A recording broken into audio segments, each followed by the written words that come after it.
Bueno, muy buenas tardes y muchas gracias a los presentes que prefirieron al combo Diego Iván que a James y Falcao. Honor enorme que nos hacen. Intentaremos llenar las expectativas.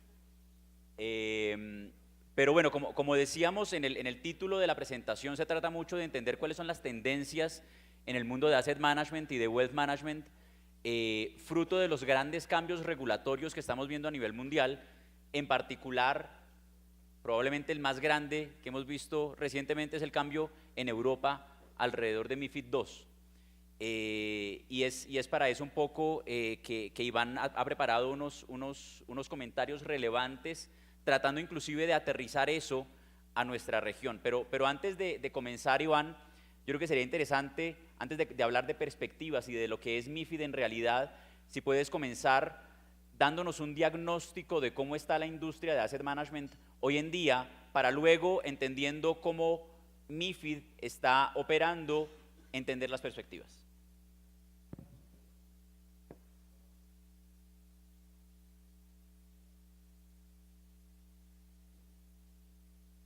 Hola, ahora. Muchas gracias por su presencia hoy por la tarde. Industria Asset Management, situación, ¿no? La industria Asset Management se encuentra en máximos históricos de activos, unos 75 trillones, y es una industria en crecimiento. Es decir, los últimos 8 años ha habido un crecimiento neto positivo todos los años. La industria recoge 1,5, 1,7 trillones de entradas netas al año. Y es un crecimiento saludable, pero un crecimiento moderado comparado con lo que crecía la industria previo a la crisis financiera, ¿no? Donde veíamos entradas de unos 4 trillones al año en la industria, ¿no? Podemos decir que las entradas están en cierta medida deprimidas, ¿no?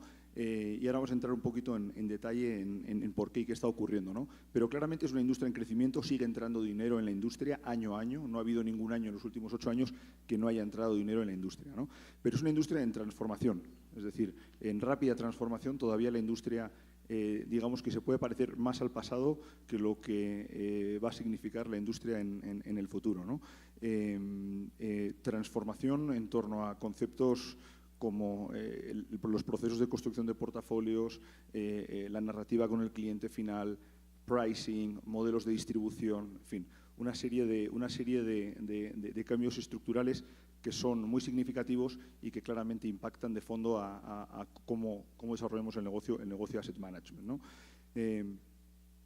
Un poco por pintar la foto de cuáles son las principales tendencias, ¿no? O sea, yo creo que una de las principales tendencias es una clarísima desagregación de lo que es el alfa y el beta en los portafolios. Hay un mayor escrutinio en entender de dónde viene el alfa por inversores profesionales en retail, y es un poco lo que las normativas regulatorias están un poco fomentando, ¿no? Entonces, el tema del active y passive, viejo conocido, es una realidad en el mercado, donde la parte de passive obviamente está creciendo. El año pasado entraron unos 700 billones de activos en lo que es el negocio de ETFs, doblando el récord anterior, que fue 2016, con 350 billones de activos, y en paralelo unas entradas de dinero muy significativas a todo lo que son productos alternativos y líquidos, ¿no?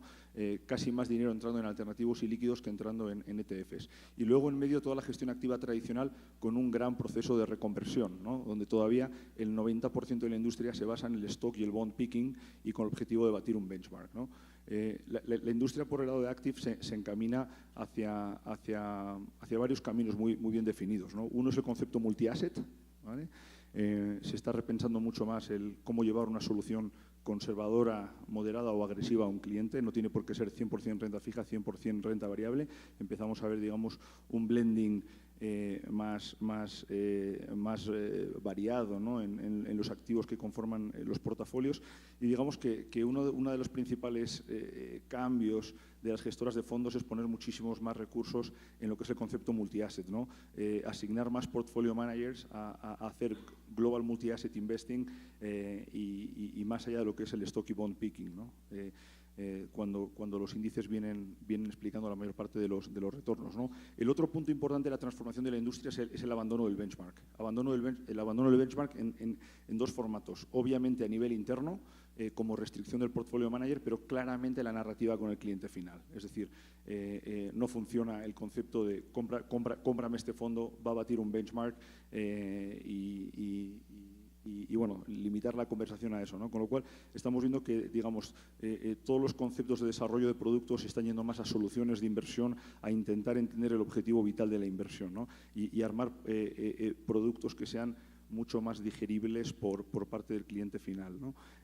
Por otro lado, es importante destacar la concentración de producto, ¿no? O sea, hemos hablado de que al año entran 1,7, 1,8 trillones en lo que es la industria de asset management. Si miramos un poquito más en detalle lo que son las entradas a lo que es el negocio tradicional de fondos mutuos, hay una grandísima concentración de flujos en pocos productos. El concepto blockbuster sigue siendo un concepto muy fuerte. Los fondos de moda, los fondos generalmente nuevos acaparan el 80-90% de la industria, de los flujos, ¿no? Entonces, yo creo que la industria se enfrenta, Diego, a un reto muy grande que es reconvertirse a un diálogo mucho más amigable con el cliente final, que no es un diálogo basado en el asset class o en el benchmark, ¿no?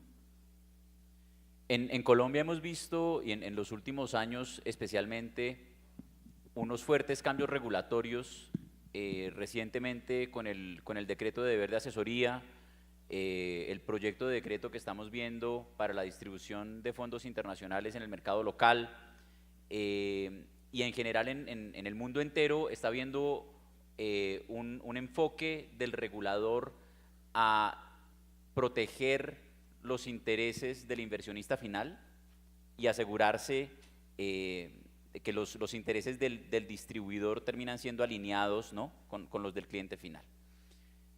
Un poco para ponernos a todos en la misma página, cuéntanos un poquito qué es MiFID y qué implicaciones directas está teniendo. Inicialmente hablemos sobre el mercado europeo. Perfecto. Pues MiFID II, ¿no?, que entró en vigor en enero de 2018, es la continuación de la normativa, la nueva directiva de mercados financieros que salió en el año 2007 en Europa y que básicamente lo que pretende es potenciar lo que es la transparencia y seguridad de los inversores, pretende restaurar el marco de confianza en el sistema financiero post-crisis del 2008 y obviamente dar muchísima más transparencia a lo que es el trading, ¿no?, el trading OTC, ¿no? Entonces hay varios áreas, ¿no?, de desarrollo dentro de MiFID que afectan a la industria, ¿no? Yo diría que el primero es un énfasis súper grande en lo que es la protección del inversor y reglamentar de otra manera, digamos, lo que es la comunicación y la transparencia con el cliente final, ¿no? El segundo punto, yo diría, MiFID introduce en las entidades financieras muchísimo mayor escrutinio en las estructuras de governance, ¿no?, en torno a lo que es las prácticas de venta de producto, desarrollo de nuevos de productos y a la ejecución, ¿no?, de órdenes, ¿no? Y el último punto que creo que es interesante sobre MiFID, amplía enormemente la relevancia de lo que es el compliance, la auditoría y las funciones de riesgos, ¿no? Es muchísimo más escrutinio en torno a todo esto, ¿no? Con el objetivo de evitar conflictos de interés, ¿no?, y abogar pues, por mejores prácticas, ¿no? Afecta a todo tipo de entidades financieras, desde broker-dealers, bancos, bancas privadas, y regula todo tipo de mercados, es decir, equity, renta variable, commodities, ETFs y fondos, ¿no? Y el objetivo resumido sería transparencia en precio, evitar un poco los dark pools en cuanto a trading y que todo lo que es el trading OTC en Europa sea reflejado en los mercados visibles. Pretende dividir el pago de research por el pago de ejecución con respecto a los brokers. Y el último punto sería estándares muchos más duros de desarrollo de producto y de práctica de venta, ¿no? Entonces, el resumen pasa por entender que MiFID obliga a las entidades financieras, a las bancas privadas, a fomentar el asesoramiento en detrimento de la venta de producto, ¿vale?, con grandísimas implicaciones para las prácticas que venían teniendo estas entidades, ¿no? Lo que significa fomentar el asesoramiento significa que esa entidad que distribuye productos se tiene que convertir en un portfolio builder, ¿no?, en un gestor de portafolios, ¿no?, con lo cual todas sus necesidades van a virar, ¿no?, por lo que eran necesidades centradas en el fund selection y en la venta de productos y en el due diligence de productos, a necesidades centradas más en, oye, cómo armo un portafolio, qué sistemas de riesgos tengo y sobre todo cómo pienso en desarrollar el asesoramiento, cómo alineo el banquero, ¿no?, con estas nuevas prácticas, ¿no? Con lo cual, MiFID es un impacto muy grande en la industria financiera, con el objetivo de reforzar la confianza del inversor final en la industria y que está haciendo a las grandes entidades financieras que viren hacia un nuevo modelo, que es el modelo de portfolio management o digamos, construir carteras, ¿no?, con el objetivo de tener al cliente bien invertido, ¿no? Y atado a eso, sería interesante, Iván, que nos compartieras cómo estás viendo tú a las entidades segmentar sus bases de clientes y reorientar la oferta de producto respondiendo a los cambios regulatorios y a las demandas de los mismos clientes. Sí, es muy buena pregunta, Diego. Básicamente, las entidades financieras se están enfrentando a varios retos, ¿no? Obviamente el de la transformación de su modelo de negocio, su narrativa con el cliente final, cómo alinear al banquero con el asset allocation que construye la casa. Dos, obviamente, a la contención de márgenes en un entorno donde hay compresión en márgenes derivado de un entorno de tipos de interés mucho más bajos y menores expectativas de rentabilidad en los asset classes, y luego también en torno a un negocio donde se están comprimiendo los márgenes también pues por mayor coste operativo, es decir, el concepto de un compliance officer por cada banquero es lo que toda entidad quiere evitar, ¿no? Con lo cual estamos viendo que todas las entidades están centrando en crear escala, ¿vale? El reto de estas entidades es intentar concentrar el 70% de sus clientes en 5 o 6 carteras modelo, ¿no? Carteras que suelen estar definidas por objetivos de inversión, y el reto del banquero es el alfa del banquero, ¿no? Es identificar cómo distribuir el capital del cliente en torno a esos 4 o 5 programas de inversión que son escalables, que son industriales, pero no quiere decir que no se puedan llevar al cliente como una solución a medida, ¿no? La solución a medida pasa por esa conversación inteligente que tiene el banquero en torno a intentar entender bueno, pues la necesidad financiera que tiene el cliente, ¿no? Entonces, la segmentación es muy relevante por la necesidad de eficientar los recursos, ¿no? El banquero es un recurso muy caro para las entidades. Todo lo que pueda ser automatizado se va a automatizar y el objetivo es intentar que el banquero eficiente su tiempo, ¿no? El tiempo de un banquero se gasta de la siguiente manera generalmente. Es un tercio de su tiempo son labores administrativas, firma de propuestas de inversión,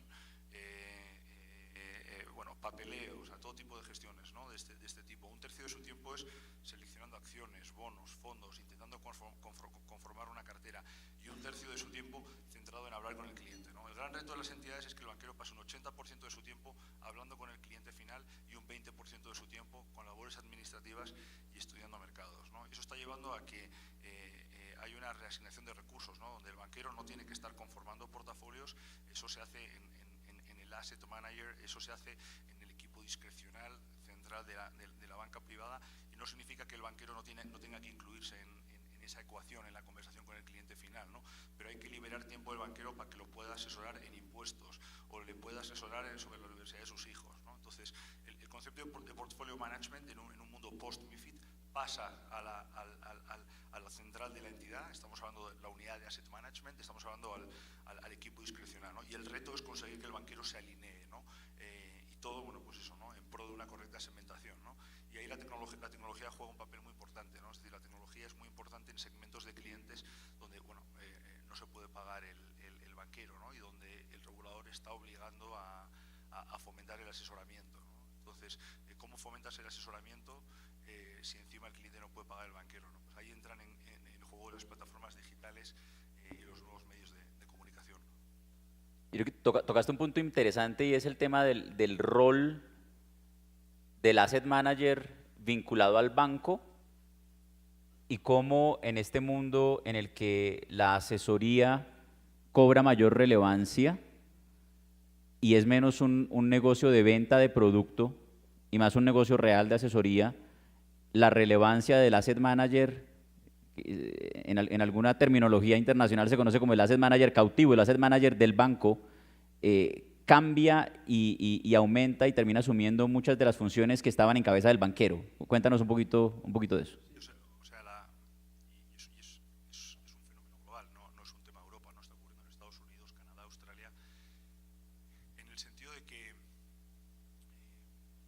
estamos viendo cómo la evolución del modelo de negocio obviamente pasa de vender producto a asesorar al cliente en cuanto a inversiones, venderle portafolios. Ya no es diferencial el poder ofrecer cualquier producto a un cliente, ¿vale? Es decir, estamos viendo una evolución del concepto de arquitectura abierta, donde un banco puede distribuir fondos de 40 gestoras distintas, que ha terminado en muchos casos en prácticas no correctas, ¿no? Es decir, por escaso conocimiento del banquero o por una compra por parte del cliente pues no guiada, ¿no? Entonces estamos yendo hacia un modelo de arquitectura guiada. Los bancos ponen en valor su propia unidad de asset management y en un momento dado buscan concentrar negocio con un número menor de asset managers con el objetivo de extraer más valor de estas entidades, ¿no? Entonces, bueno, estamos viendo esa evolución, ¿no? Decir, oye, yo Banco X te puedo ofrecer cualquier fondo, en un momento dado esto no es diferencial, esto me lo está complicando el regulador me está imposibilitando, digamos, estos modelos de negocio que eran más caros y que, bueno, exigen bueno, pues mucha más labor administrativa y se están yendo hacia estos modelos, ¿no? de venta de cartera, venta de producto, mucho más controlado, mucho más sintetizado, donde el reporting es mucho más fácil, ¿no? Con lo cual vamos a ver clarísimamente una tendencia a una concentración global con menos proveedores, ¿no? Pero sí es cierto que lo que se pone en relevancia ahora es el house view. El asset management se construye en el centro de la entidad y el banquero se lo lleva al cliente final. Ahora bien, esos asset managers propietarios de bancos empiezan a conversar de otra manera con nosotros, ¿no? En torno a, oye, BlackRock, antes me dabas fondos para la red, me dabas ETFs para la red, oye, dame Asset Allocation Advice, dame herramientas de riesgos, dame bueno, pues otro tipo de herramientas que pueden ayudar a facilitar el negocio, ¿no? Entonces, hemos visto esa transferencia, ¿no? de lo que son capacidades del Institutional Asset Management a lo que es el negocio de banca privada, porque ese negocio de banca privada ahora es un constructor de portafolios, que es la naturaleza del negocio de Asset Management, con lo cual las relaciones ya no se están limitando a productos, sino, oye, ¿qué hay en el Asset Management Company que yo deba necesitar en el banco, ¿vale? Para gestionar mi negocio, para responder al regulador, para conversar más inteligentemente con el cliente final. Y otra de las realidades que hablábamos inclusive ayer en el último panel del día, en el que se trataba un poco del rol de los grandes gestores en el desarrollo del mercado local, y se cuestionaba un poco la baja penetración que existía del mercado de fondos mutuos, ¿verdad? Un porcentaje muy bajo de la población colombiana invierte sus ahorros y los canaliza vía el mercado de fondos mutuos. Y un cambio, digamos, estructural que está sucediendo en el mercado en este momento en Colombia es que finalmente los grandes grupos financieros están organizando sus equipos de gestión y sus equipos de distribución y una coordinación interna para ayudar realmente al inversionista final a alcanzar esos objetivos de inversión. Este es un proceso que está avanzando relativamente rápido en Colombia, pero que no es exclusivo a Colombia. Definitivamente es un proceso que ya sucedió en otras jurisdicciones, de cómo realmente apalancar el banco su área de asset management para brindarle un mejor servicio a su cliente. Cuéntanos un poco de tu experiencia, tanto en Europa como en la región, al ver estos procesos de penetración de la industria de asset management hacia el público retail, y qué aprendizajes puede haber para Colombia en ese sentido. Yo creo que dos mensajes súper concisos aquí. Generalmente vemos crecimientos exponenciales en la industria de asset management cuando desde el gobierno se implementan una serie de medidas fiscales o una serie de medidas que apoyan al crecimiento de la industria de fondos de inversión, ¿no? Es decir, en Europa lo vimos en todos los países, han ido desapareciendo, digamos, esos beneficios tributarios o de otra índole con respecto a acciones, bonos, depósitos, pero bueno, que siguen en la mayoría de los países, ¿no? Con lo cual, una incentivación desde algún punto de vista económico, fiscal, es importante para acelerar la penetración del fondo de inversión en el cliente particular, pero yo diría que es extremadamente importante la educación del banquero y ponerle fácil al banquero la distribución de fondos, ¿vale?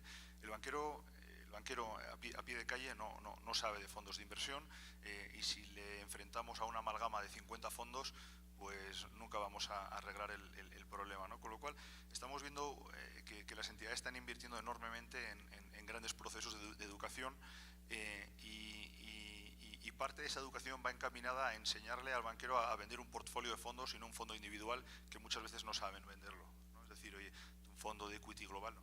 Es un portafolio orientado, digamos, a un objetivo de inversión, ¿no? De preservar capital o generar una renta, ¿no? Pero sí, Diego, en 2010 hicimos una encuesta a pie de calle en España sobre el beneficio del fondo de inversión y salieron unos resultados, ¿no? Que eran, bueno, pues muy pobres en el entendimiento del beneficio del fondo de inversión.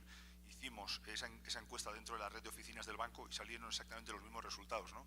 Y empezamos a invertir en educación, ¿no? Educación básica en torno al concepto del fondo de inversión, ¿no? Pasaban de no haber oído nunca fondos a oír que la palabra fondo de inversión no es igual a riesgo, ¿no? Depende del activo subyacente, ¿no? Pero son estos dos factores, ¿no? Si hay un motor incentivador fiscal, por ejemplo, entre otros, y un fuerte impulso educativo, es como se gana esta batalla. Vamos a cambiar un poco de tema y hablemos de los fees. Yo creo que para nadie es un secreto que para el único lugar para donde van los fees es para abajo. En la industria de asset management lo hemos visto evidente tanto en la gestión activa como en la gestión pasiva.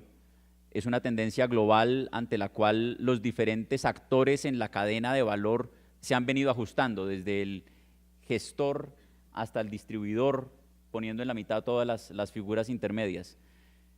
Cuéntanos cómo todos estos cambios regulatorios están influenciando los fees y danos un poco tu perspectiva comparando estas tendencias en el mercado desarrollado y en el mercado de la región. Mira, yo resumo el impacto de la transformación de la industria a lo siguiente. Los reguladores a nivel global están totalmente coordinados en este fomento del asesoramiento o protección del inversor, ¿no? Y cuando aparece la palabra asesoramiento encima de la mesa, quieren evitar todo tipo de conflictos de interés. Es decir, que venga el cliente y contrate un fondo, no hay asesoramiento, bueno, es simplemente ejecución. Pero en cuanto aparece la palabra asesoramiento, quieren que se haga bien desde un inicio, ¿no? En la mayor parte de los países esto ha inducido a que la banca privada, el wealth manager, el banco, tenga que cobrar al cliente por asesoramiento. Le pasa una factura y el cliente paga, ¿no?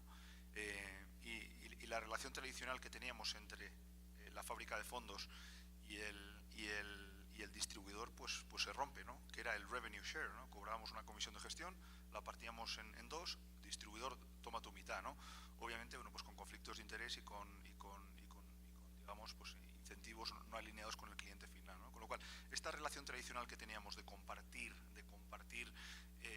ingresos cambia a ser una fuente de coste. Es decir, si la entidad de banca privada pasa a cobrar al cliente final, el consumo de un fondo como subyacente de esas carteras o de esos portfolios que venden al cliente final, bueno, pues implica un coste, ¿no? Con lo cual, yo creo que esto explica muy gráficamente uno de los principales drivers de lo que es el impacto en comisiones, ¿no?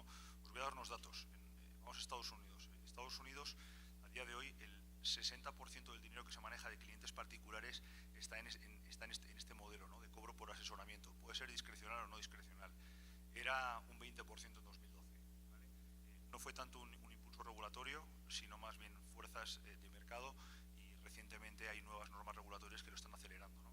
Eso está llevando a que cuando se intente consumir un fondo haya muchísimo más escrutinio, ¿no? en lo que se consume, ¿no? Y por ejemplo, en lo que es la industria de fondos tradicionales o active management, vemos flujos masivos hacia los fondos de gestión activa que están priceados o son los más baratos en primer cuartil. Tienes que tener performance, pero tienes que estar en un rango de precios asequible, ¿no?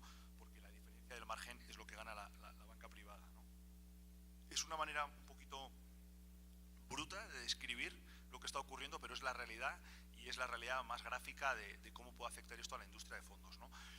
Pero por otro lado hay que entender que en el mundo hay 70 trillones en cash, en efectivo, y fruto del no asesoramiento o de la mala práctica con el cliente final, ese dinero no se está poniendo a trabajar, ¿vale? Y yo creo que esa es la gran oportunidad para la industria de asset management y para la industria de wealth management.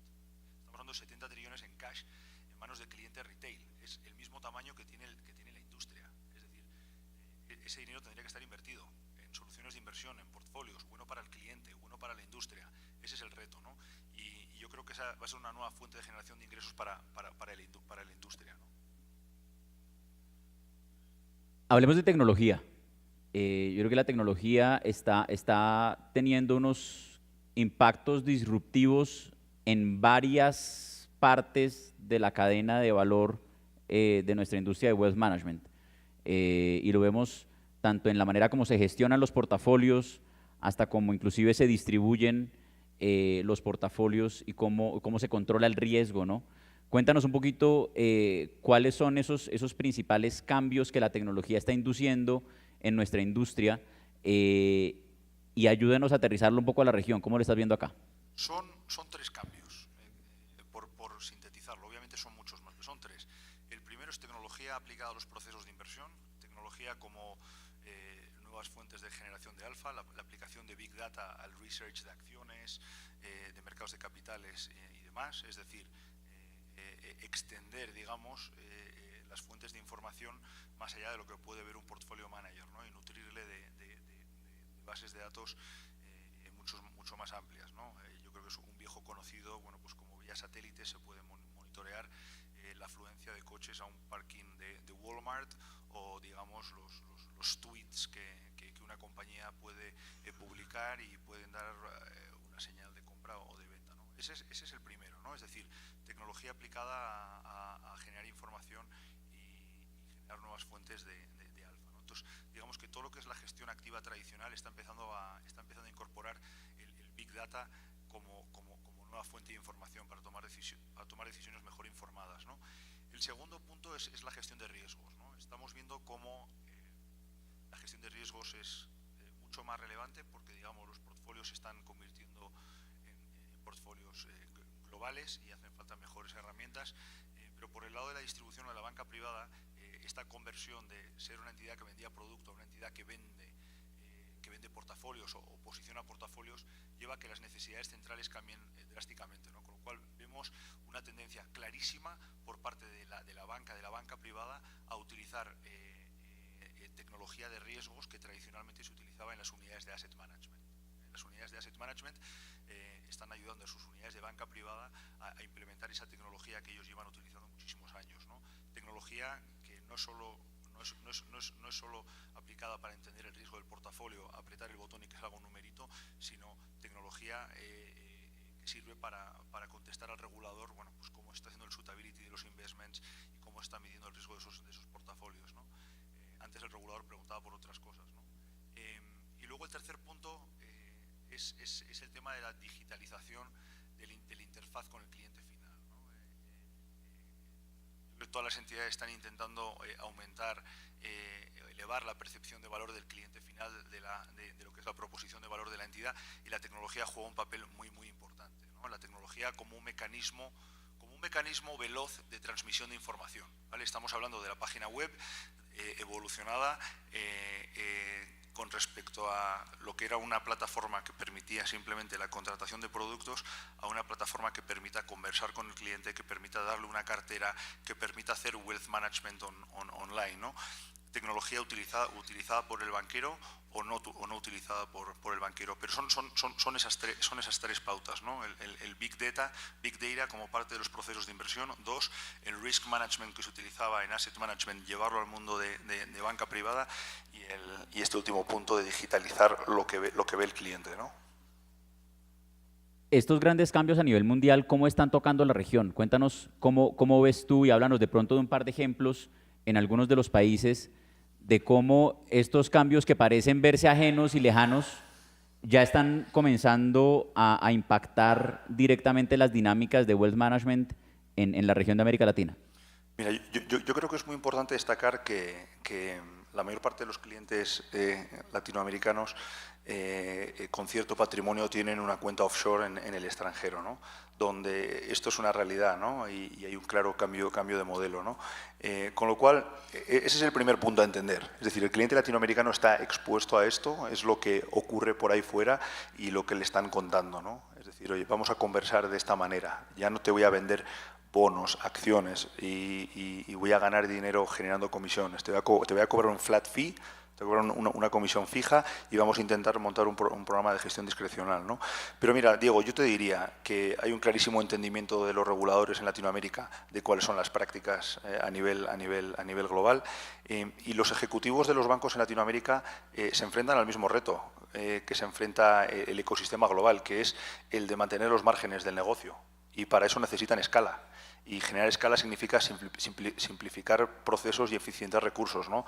Últimos 18 o 24 meses hemos visto una evolución clarísima del entendimiento de estas tendencias por parte de los ejecutivos de los bancos, aquí en Colombia, en México, en Colombia, en Chile, ¿no? Es decir, oye, ¿qué es lo que tengo que hacer para rentabilizar el negocio y, sobre todo, para elevar la percepción de valor del cliente, ¿no? Entonces, sí, el cambio a lo que es asesoramiento, gestión discrecional, todo lo que es que se mueva el poder del banquero en cuanto a portfolio management a la unidad asset management y liberarle tiempo al banquero para que dé otro tipo de servicios, son digamos, conceptos bien entendidos en Latinoamérica y que están en progreso, sin que haya de verdad un empuje regulatorio. No me cabe duda que lo habrá, está ocurriendo a nivel global. Yo diría que en Latinoamérica más entendido como es lo correcto, el mundo va por ahí, y tenemos una oportunidad, ¿no? Yo creo que las amnistías fiscales han unido el on y el offshore, y bueno, hay una oportunidad para el ecosistema local, ¿no? Que es sofisticar el advice, sofisticar el producto, ¿no? Y yo diría que hay una aceleración, ¿no? en la velocidad de cambio, ¿no? a lo que es acelerar el asesoramiento y sofisticar el producto, hacer productos más internacionales o no tan internacionales, pero sí un poco distintos, ¿no? En cuanto al concepto de producto, ¿no? Porque hay una oportunidad de ofrecerle a ese cliente a nivel local, bueno, pues esas cosas que se le ofrecían afuera y que quizás todavía no están bien estructuradas fuera porque todavía no se ha reconvertido, ¿no? Con lo cual hay una oportunidad a nivel local, ¿no? Y tú tocas un punto importante y es la repatriación de activos y un poco que va paralelo a una sofisticación en la demanda por parte del cliente local que se enfrenta a un mercado, y ayer lo hablábamos también y se comentaba en el último panel, en el que la industria local de asset management, a pesar de que ha habido unos avances recientes en lanzamiento de producto, el grueso de su oferta de producto termina siendo muy local y muy básica, muy renta fija a corto plazo, que es lo que tuviste en algunos de los países en los procesos iniciales de desarrollo de la industria de asset management. Cuéntanos un poco de ese tema del home bias y cómo evoluciona en la medida en que se comienzan a construir estos portafolios multiactivos para atender realmente esas necesidades de largo plazo del inversionista y no simplemente empujarle un fondo de acciones internacionales o de acciones locales. O sea, el reto que tenemos todos y que tiene la industria es que el cliente no invierta en un solo portafolio, porque obviamente tiene distintas necesidades de inversión y tiene que tener su plata dividida en distintos portafolios, ¿no? El corto, el medio, el largo plazo, o para generar una renta y pagar pues una necesidad mensual que tiene, o bueno, pues una cartera de disposición porque se ha jubilado y tiene esa necesidad, ¿no? Entonces, hacia ahí va el mundo, ¿no? Sea con activos locales o activos internacionales, ¿no? Yo creo que eso es lo primero que hay que entender, ¿no? Es decir, si tenemos un cliente con un portafolio, no le estamos invirtiendo bien el dinero, ¿no? Y generalmente eso viene por el tema del perfil de riesgo, ¿no? Ha habido una tendencia a intentar perfilar clientes, que era la primera fase de intentar hacerlo mejor, decir, oye, perfiles de riesgo 1, 2, 3, 4, 5, ¿no? E intentar decir, oye, pues tú eres un perfil 1, tú eres un perfil 5, pero no se hablaba de verdad de cómo tiene que invertir, ¿no? Entonces, es muy interesante este cambio, ¿no? Es decir, si cambiamos el approach de intentar perfilar al cliente por riesgo e intentar entender cómo tiene que invertir el cliente, hay un gran cambio en la primera relación con el cliente, ¿no? O sea, pongámonos en la situación de un banquero, ¿no? Que se sienta un cliente delante y el cliente, y la primera pregunta que le hacemos es ¿cuánto riesgo está dispuesto a asumir? Y muchas veces no sabe responder. ¿El riesgo qué es? No, le estoy preguntando que si usted está dispuesto a perder un 5, un 15, un 20, un 25. Ya de partida la conversación es totalmente negativa, ¿no?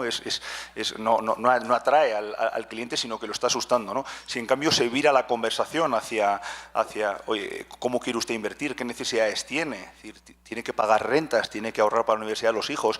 Ya se crea un entorno mucho más constructivo en esa relación inicial con el cliente y además además hay una sensación de hacérselo a medida, ¿no? Entonces, Diego, estamos viendo ya en Latinoamérica claramente procesos de internacionalización de portafolios y un poco con este objetivo, ¿no? Un portfolio de generación de rentas en dólares, ¿no? Pero no tiene por qué ser 100% renta fija, igual tiene un poquito de equity o tiene un poquito de otro tipo de activos, ¿no? Entonces, sí, o sea, estamos viendo esa fase inicial de internacionalización de portafolios. Obviamente, los altos tipos de interés en la divisa local en Latinoamérica pues impiden hasta cierto punto, ¿no? Digamos, la internacionalización de carteras, pero digamos que sí, o sea, el número de fondos en dólares o con exposición a divisa internacional está creciendo enormemente. Tocabas ahora un punto que es común en MiFID y en este decreto reciente de asesoría en el mercado local, y es el tema del suitability, que tradicionalmente se entendía y se solía ejecutar en el momento de vinculación del cliente, ¿no? Entonces, entra el cliente y se le hace la encuesta y se asume que está bien perfilado. La tendencia a nivel mundial es que ese suitability no sea solamente al comienzo, sino que sea una evaluación constante por parte de la entidad para asegurarse que ese cliente que entró con un perfil conservador después de 5 años no termine invertido en una acción, sí, y solamente en una acción. Cuéntanos un poco del rol de la tecnología en ese trabajo y también cómo se amarran estas carteras discrecionales a este proceso para eficientar esos procesos al interior de la organización. O sea, las entidades más avanzadas están dotando a los banqueros de herramientas tecnológicas muy potentes para perfilar al cliente, identificar los objetivos de inversión y que no sean decisiones aleatorias, ¿no? en la mente del banquero, ¿no? Y al mismo tiempo herramientas que permitan seguir monitoreando esas necesidades, ¿no? Ese es uno de los grandes focos de la digitalización de la práctica del banquero, ¿no? Que era algo, bueno, que en el pasado era muy limitado, ¿no? A una conversación inicial y hacer un profiling pues muy básico del cliente, ¿no? Pero todas estas herramientas lo que hacen al final es clarísimamente elevar, digamos, el valor percibido del cliente, ¿no? Oye, qué inteligentemente me está haciendo preguntas este señor y qué inteligentemente me está llevando pues, a una cartera, ¿no? Entonces, bueno, ese es uno de los ángulos, ¿no? Bueno, ahora vamos a jugar un poco al oráculo, ahora que estamos acercándonos al Mundial y todos estamos haciendo las apuestas. Dinos, ¿cuáles son tus predicciones con respecto al mercado de wealth management en la región? Mira, siempre doy esta respuesta, ¿no? Y es muy sencilla. El ecosistema de Latinoamérica va a pasar de un ecosistema doméstico y cerrado en arquitectura abierta a, digamos, el modelo más avanzado que vemos a nivel mundial. Es decir, no va a haber un paso intermedio de arquitectura abierta descontrolada, me vuelvo loco, firmo 30 contratos de distribución y el banquero vende cualquier cosa. Es decir, vamos a ver cómo los negocios de wealth management van a intentar simplificar procesos, van a intentar que los banqueros limiten sus conversaciones a 5 o 7 portafolios construidos con fondos de la casa o fondos de terceros, y va a ser un proceso de salto al futuro, por no estar hoy metido en lo que los reguladores quieren cambiar, ¿no? Nos quedan un par de minutos, yo tengo acá un par de preguntas, pero yo quisiera asegurarme de dejar un poco espacio para preguntas por parte de la audiencia. No sé si alguien se anima a hacer alguna pregunta, Iván, acerca de las tendencias en el mundo de asset management o en el mundo de wealth management, tanto a nivel internacional como regional.